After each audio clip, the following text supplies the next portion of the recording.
Welcome to Syncreate, a show for creative seekers. We explore the intersections between creativity, psychology, and spirituality. We believe everyone has the capacity to create. Our goal is to demystify the process and expand the boundaries of what it means to be creative. We talk with visionaries and change makers and everyday creatives working in a wide range of fields and media, from the arts to science, technology, and business. We aim to illuminate the creative process from imagination to innovation and everything in between. I'm Melinda Rothouse, and I help individuals and organizations bring their dreams and visions to life. At Syncreate, we're here to support your creative endeavors. If you have an idea for a project or a new venture and you're not quite sure how to get it off the ground, find us at syncreate.org. Our book, also called Syncreate, is available in both print and audio format. It walks you through the stages of the creative process so you can take action on your goals. We also offer resources, creative process tools, and coaching to help you bring your work to the world. My guest today is Lawrence Udeigwe. He's a mathematician as well as a jazz musician. He's a professor of mathematics at Manhattan University and a research affiliate in brain and cognitive sciences at MIT.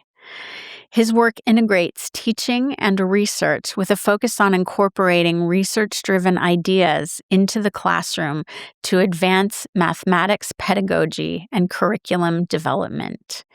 We'll be talking today about how he bridges his teaching, mathematics, and musical endeavors. Well, welcome, Lawrence. It's so great to have you on the show. And Thank you, Melinda. yeah, so glad you could be here. We recently connected on Instagram, the great connecting spot.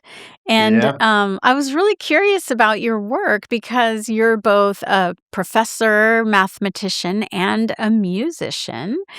And I'm really curious how you bridge those two worlds. We talked a little bit about that in our initial Mhm. conversation, and I, like you, have kind of one foot in academia and one foot in the music world, and it's can be an interesting space to Yeah. navigate. But I know you have an album coming out, and it also explores some of the principles of mathematics. So maybe we could just kind of dive in there. Tell us more about it. My album is called Four Lemmas, and it's actually out already. It came out on May 1st. Okay, great. So a lemma in mathematics, it's a small fact, like a small truth, but it's usually a small truth established to help you build a larger truth. It's like a building block towards a larger truth. So what I did in this album is that I kind of took bits and pieces of what I think is fact in life. And my goal is towards building this framework for identity that works for me, that could work for anybody too. So since I'm a mathematician and I'm using the concept of a lemma, so I structured each truth, each fact, to be an analogy to a mathematical concept. And those four concepts, which are the four lemmas, are the concept of orthogonality, which explores the idea of independence. Sometimes, or most of the times, we actually need independence in order to achieve what we are going for in life. And then the concept of sparsity, which is which harkens to the idea of clarity of mind. And then the concept of local maximum, which is the idea of being aware of where you are in life. If you're at the peak, you may not always be at the peak. It may still be time to keep growing, to get up, to keep growing. And then the concept of stable equilibrium, which is talking about the idea of always making sure you return to who you are. No matter how perturbed you are in life, you're able to return to who you are. So that's the full concept. I can keep going, but I'd like you to talk. Yeah, I love that, actually. So it's interesting to me because I don't consider myself a math person, but my father was a math major, Oh, wow. and, so I'm familiar with some of these ideas, but I love that these principles from mathematics can apply to our day-to-day lives, things ideas around identity and independence and kind of figuring out orienting yourself in the world and so forth. So, how do you explore those concepts musically? Musically. Yeah. Good. Yes. It turns out that just like you said that you didn't know that math could be applied to these concepts, and then you went ahead and you really explained it. Already, you started applying it. So it turns out math can be seen everywhere, can be um, experienced in everything. There is mathematics to be found in everything we do. And there is a classical sense of exploring mathematics in music, which is by hearing the sound, digging into the physics of it, and figuring out what are the overtones and what are the mathematical structures in this musical composition. Can I hear the Fibonacci sequence and so forth? In this album, that's not what I did. What I did was that I let the music be. I let the sound be. I didn't bother the sound. I wait for a sound that is accessible to the modern music listener. What I now did is that I let that sound guide me to developing themes for the lyrics, Okay. and then I I let the sound be like a palette, and then I painted on the palette, and but then the mathematics gave me the language to paint on this palette. So that's how it happens, and that's how it's been happening lately. For me, I'm embracing my duality more, Yes. it's my artistry and my, would I say, mathematical side, Yeah. and they're coming together beautifully. And it's something that took a while. It took the longest time. I remember when I was in grad school, I that was when I got my first band. I couldn't tell my professors about it because I didn't know how they would look at me, but I was equally serious about it as I was with my graduate studies in mathematics. So it was like there's this tension, this huge tension. And Yes. when I finished my when I got my PhD and moved to New York to live, I now formed another band. And it took a while for me to tell my colleagues, hey, I'm a mathematician, but I also do music. It took the longest time to tell my students, but then they started finding out about it, and I had no choice than to reveal it to everybody. So that's you asked about balance. It was a tough, there was tension, but gradually now I think there is balance, and I hope to make that balance stronger and more steady. Yeah. Yeah, I love that because I can certainly relate to it. When I first started teaching, I've Mhm. also been a musician for a long time, but I kind of felt like I had to lead this double life. Like by day, I was a professor, and by night, I was a performing musician, and never should these two identities meet. But Mhm. over time, I think you and I and many others, Dr. AZA, who I've also had on the show, are finding ways to bridge those worlds more and more, and that they actually inform and complement and enrich each other in really interesting ways. Mhm. Mhm, mhm. I was Yeah. just listening to your album. Oh, thanks.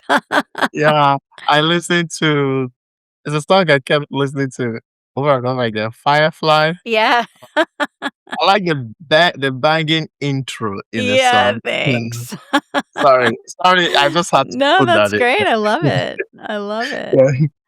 Yeah. Yeah. So I'm curious, you grew up in Nigeria, and Mhm. how did you get interested in both math and music? Was it something that just came naturally? Was it from your family, or what inspired you?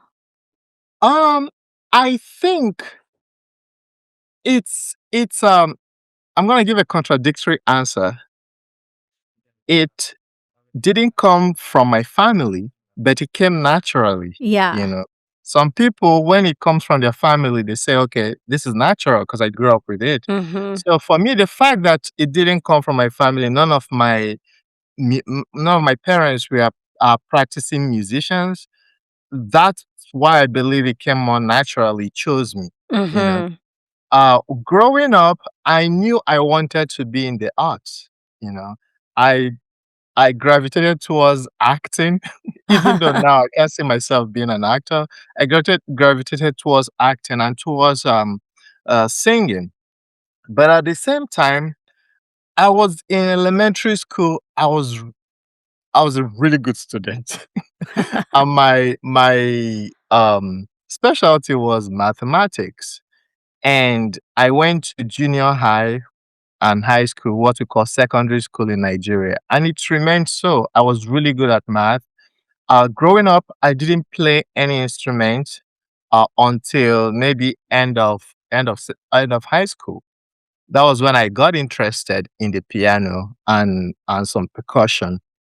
So I didn't have the courage to approach my parents and explain to them, hey, I actually want to do music, because I knew what the answer would be. Mm. I grew up in this small town, Makurdi, in the middle of Nigeria, in the middle belt region of Nigeria, in a state called Benue State. And it's a small, sleepy town compared to where I am now, compared to most places I've been to. Yeah. Yeah, we had just one radio station and one FM station, and then one TV station, and the TV station didn't start until 4 p.m. And when it started at 4 p.m., it started with lectures. Weird enough, with like geography lectures on TV, math lectures, Interesting. integrated science lectures.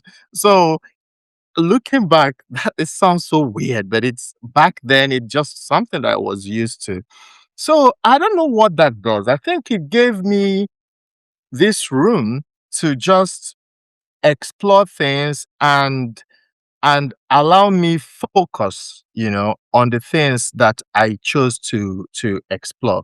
So I focused really much on my academics then. And then when I listen to music, I listen to them so deeply, because Mm. there's this one radio station that keep playing the same song over and over again. Um, there was this song, If You Ask Me To by Patti LaBelle, that I remember listening to over and over because they kept playing it over and over.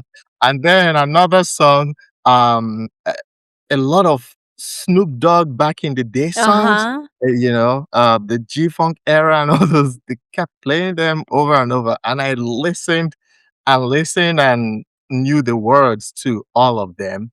But I knew that was when I started realizing I want to study music more. I want to learn more about music, you know. So after secondary school, I applied to come to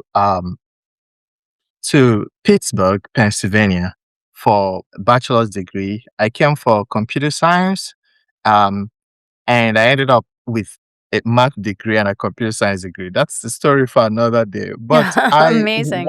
yeah, and that's where I started doing music, and along the way, I discovered jazz, and I fell in love with jazz. I fell in love with the dissonance, the freedom of it all, and everything. And since then, it's been that way.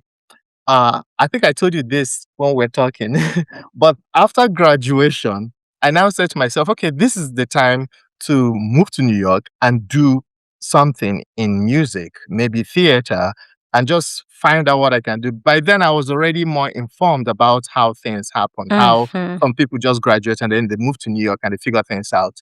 But I was still a student. I was still on a student visa then. It would have been very difficult to do that.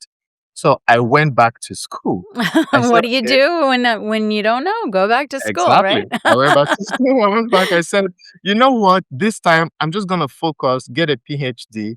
By the time I finish this degree, that childish bug of music that has been following me, you know, I'm gonna recover from it. Right. No, It I never spent goes away. no, no. I spent close to 8 years in graduate school. And then when I came out, the first thing I said to myself is, I want to move to a city where I can do this professor job, but then have a band. And I found a job. I found two jobs in New York City. I chose one. And then I moved here. And in 2 weeks after moving in, I had my first band. I built my first band in New York City. That's my second. Amazing.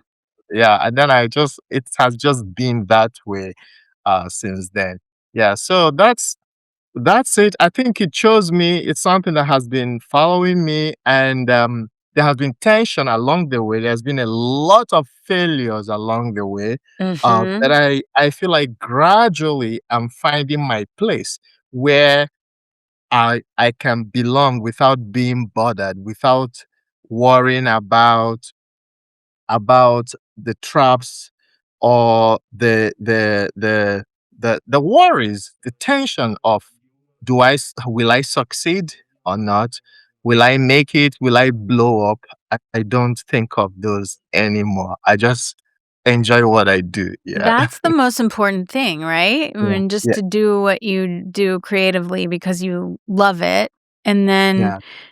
see what happens. But I'm Yes. curious that you mentioned like a lot of failures on the way because I think a lot of us can relate with that with our creative work. And Yeah. on some level, failure is necessary because that's how we learn and how we grow. And it means we're experimenting and we're taking risks. And sometimes Yes. they don't always work out, but it's Yeah. better to do that than not try at all, right? Exactly. Yeah, Exactly. so, like, does anything come to mind as far as, like, a failure that helped you grow in terms of Oh, your a lot. music? A lot. How much time do we have? Right. Okay. When I was in grad school, I took an exam and I actually failed it. It's called preliminary exam. And if you are getting a PhD in mathematics, in most universities back then, there is a preliminary exam Mhm. that you have to take. And then there's a qualifying exam you have to take. And then there's a preliminary, there's a comprehensive exam, and then there is qualifying. It's three. In most other disciplines, it's two. Mhm. Sometimes it's only one. So the preliminary is to test your overall capacity to even start the program, to start research the program. And I didn't pass. I wasn't the only one who didn't pass, but I expected to pass. Wow. And I went to the graduate director then and I told him, oh, I'm just trying to figure out what to do so that I will do really well in the next one. And he said to me, I think you have to decide if you want to be a musician or a mathematician. Yeah. And the first thing that came to my mind was there are some grad students in the program who had kids. I knew somebody who was married and had Right. like maybe two kids or something. And what I wanted to ask him was, they didn't have to choose if they had to have children. Right. Right. Or or do mathematics. My music were like what I'm giving to the world, like my children. Then yeah. So that was I learned then to accept the challenges that is going to come with who I am, you know, accept pushbacks that's going to come with the person that I was meant to be. It's not Mhm. going. Everybody's not going to accept. Everybody's not going to like immediately find it interesting. Because a lot of people, once they find out, oh, you're a musician, a mathematician, they find it interesting. Some other people, they're curious. They want to know, what is this you're doing? Why can't you fit Mhm. in? You know And then in music, there's been a lot of failure. I mean, I'm sure you are you're a musician, you're an artist. Art is like, okay, you keep failing and then you succeed. And yeah, there one failure that came to mind was an I don't know if I'll call it a failure, but I think it is. I think it's a lesson. I did an album. I rushed it because I Mm. wanted to put something out. I just Yes. thought it's time to put something I out. know the So I feeling. kept working on it, and then at a point, I just put it out. And interestingly, I had a drummer, a reputable drummer. His name is Pujibel. He's worked with Angelique Kidjo a whole lot in 3 of her albums. So he played on the album. And when I finished the first draft, I sent it to him. He's like, solid music, but I think it still needs to sit and it needs more work. It needs just sit with it for a while. Sit with it for like 6 months Uh-huh. and grow. I think he actually said 1 year, Uh-huh. and grow and listen to it and then take some things out and put it didn't make any sense to me.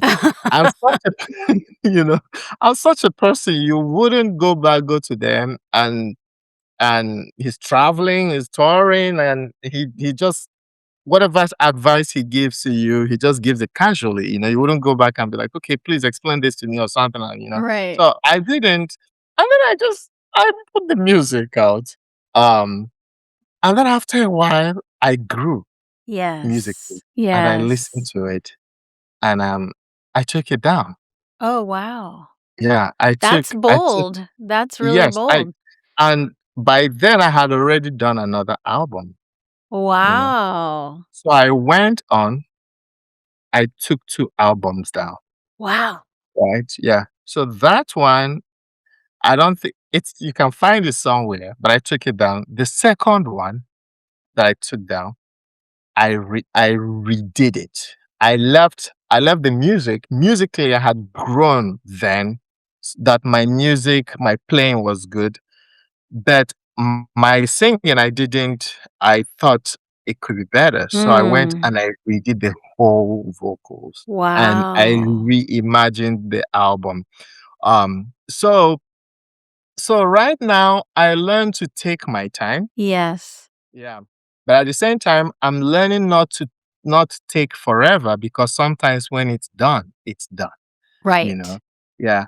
And I'm also learning that every song has its its form and its DNA and what it's supposed to be. And Mhm. you can't force some things on them, right? Some songs are meant to sound live. You can't make them sound pop and polished. Mhm. If that's what you got, that's what you got.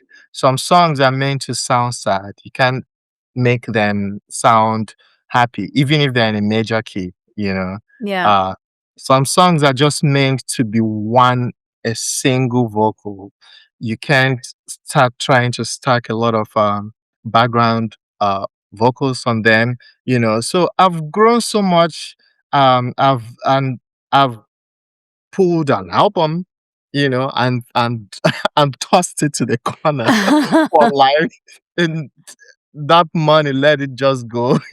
So I've lost money. But in the process, I've learned to know how to grow and how to preserve my essence because sometimes uh, I look back to what happened then. I was actually forcing those music. I was forcing them to be what they are not. Some of them were just supposed to be 3 instruments. I was putting on Yes. this, putting that, and then at the end, the mixing didn't come out right. And that was what Puji Bell was telling me. He's like, yeah, just sit on it and keep listening to it, and then figure out what to take out and what to put back in. Yeah. Yes. I love that. I mean, it actually sounds like there's a lot of lessons in there, and I can certainly relate as well. It's like, what is the character of each song and what does it need? Not too little, not too much.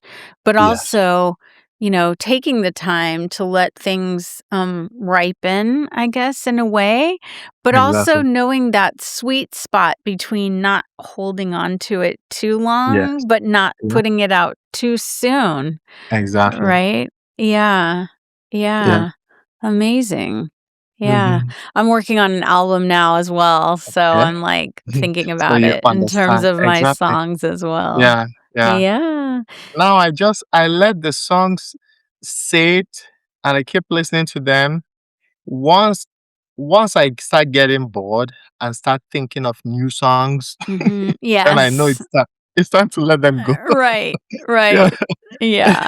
Yeah, exactly, exactly. Great. So I'm curious also, since you're a professor and you work with students in Yeah.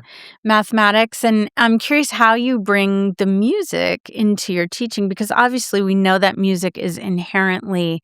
mathematical, right? I Yes. mean, it has Yes. a certain rhythm and certain patterns and certain Mhm. scales and frequencies and all these kind of things. So how do you talk about music and mathematics with your students?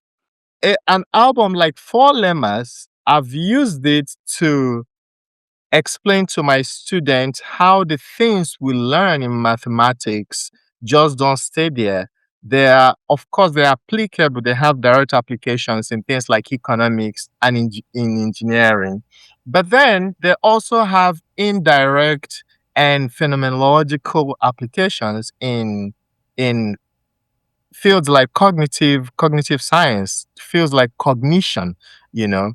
And I use myself and my practice of both the arts and mathematics to explain to them that you don't have to have a boundary in your life, and you don't have to bother about organizing every part of your life, because your life starts organizing itself at a point in time. Like right now, I tell them what my life is, what I do um is producing, is emanating now, is structure. The structure comes from the mathematics. I use every structure I find in mathematics to build something around me. The structure, cognition. My research is in neuroscience. So I use the structure and I apply it in cognition. And then expression, I use that structure and the cognition to write songs, and then I express it. So, and all these things, they're equally important. They equally reveal themselves, sometimes one more than the other, you know. So, but they come together. They come together sometimes in a quick and dirty way, sometimes in a very nice, in a very nice way where you can say, oh, this is the structure, this is cognition. Now I'm expressing myself. Some other time you're trying to do something you think is really deep, that you need that expressive side of you to get it out.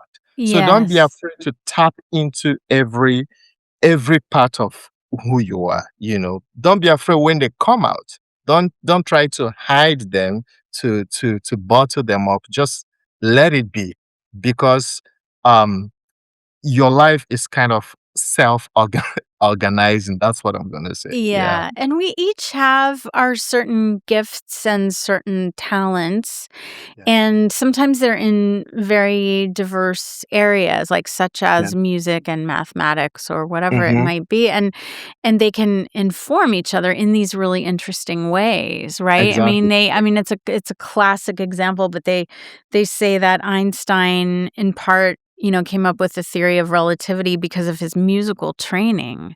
Uh-huh. Right? And Yeah. so, it's important that we can embrace all these different parts of ourselves, even if society doesn't necessarily think they go together Yeah. or whatever. So I'm glad that that you pursued your musical interests, and mine too. I had similar Yes. pressures where, well, I should do something practical with my life, Yeah. or and I did. I like you, I've kind of come to a place where I do both, what Mm. rather than What was your training in? Yeah, so I similarly, I majored in biopsychology, so kind of cognitive science in undergrad, and then I went on a little bit of a winding path. I got a master's degree in religious studies, Nice. and then I did a master's in performance studies at NYU in New York, Oh, and awesome. then I have my PhD in psychology, but focusing on creativity. So I Nice. teach creativity and Yes. which is nice because it's easy for me to bring those things together, Yes. right? Yes. Yeah. Yes. We're sort of getting to the end of our time. It's been so wonderful Really? chatting with It's you, you're but already kicking me out?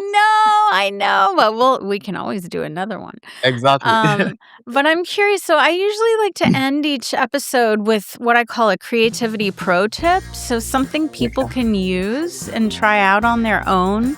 So I'm Okay. just wondering, either on the musical side or the mathematics side or somewhere in the middle, Mhm. maybe something that you talk to your students about. What would you recommend for people who are maybe just wanting to explore more of their divergent interests? Yes.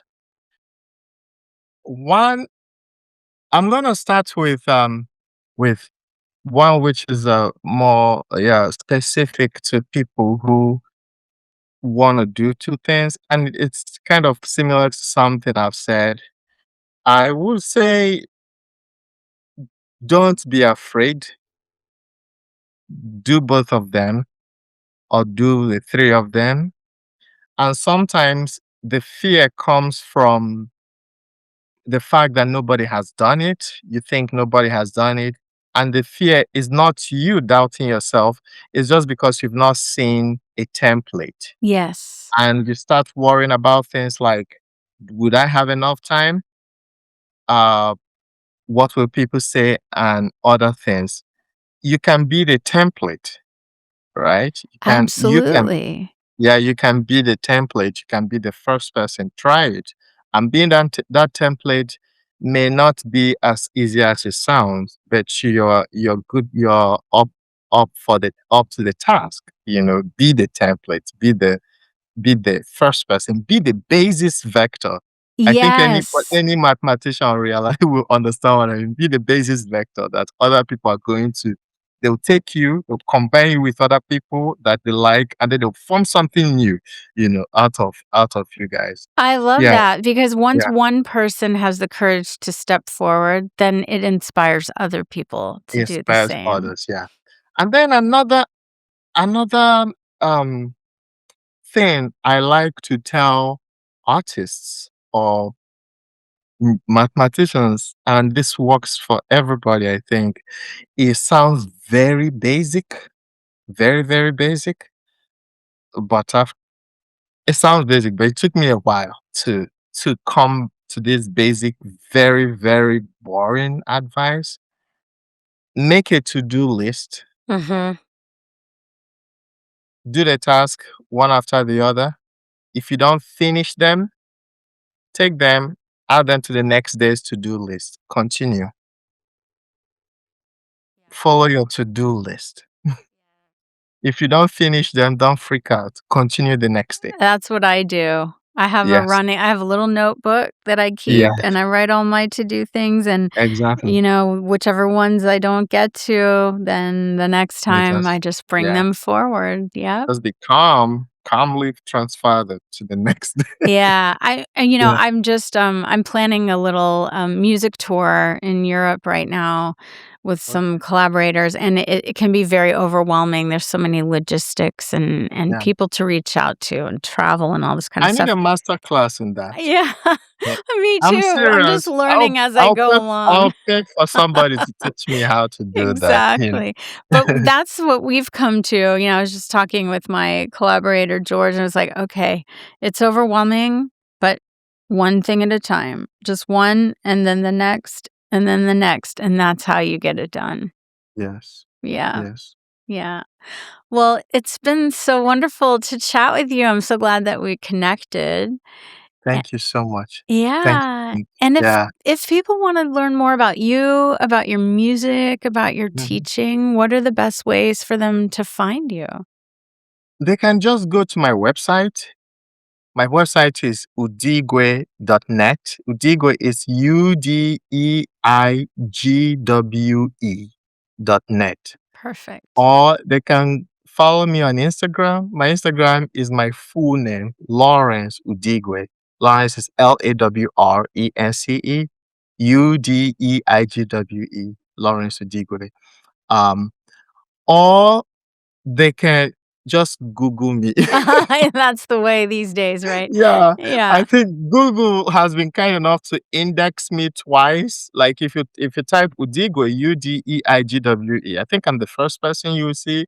And if you type Lawrence Udeigwe, the same thing. So yeah, you'll find a lot of information about me there. Yeah. Okay. Right. And of course, you can just go on Spotify and listen to my new album. It's called Four Definitely. Lemons. Yeah, Yes. And is it yeah. available on all the It's major available on platforms? everything. Yeah. And my stage name is just my last name, just Udeigwe. Okay. Udeigwe. Yes. Perfect. And we'll put links to those sites in the show Oh, notes that would as be well. amazing. That would be Yeah. amazing. Yeah. Yeah. Okay. Perfect. Well, thank you so much. Thank you. Find and connect with us on YouTube and social media under Syncreate. If you enjoy the show, please subscribe and leave us a review. We're recording today at Record ATX Studios in Austin with Lawrence joining us from New York. The podcast is produced in collaboration with Mike Osborne at 14th Street Studios. Thanks so much for being with us, and see you next time.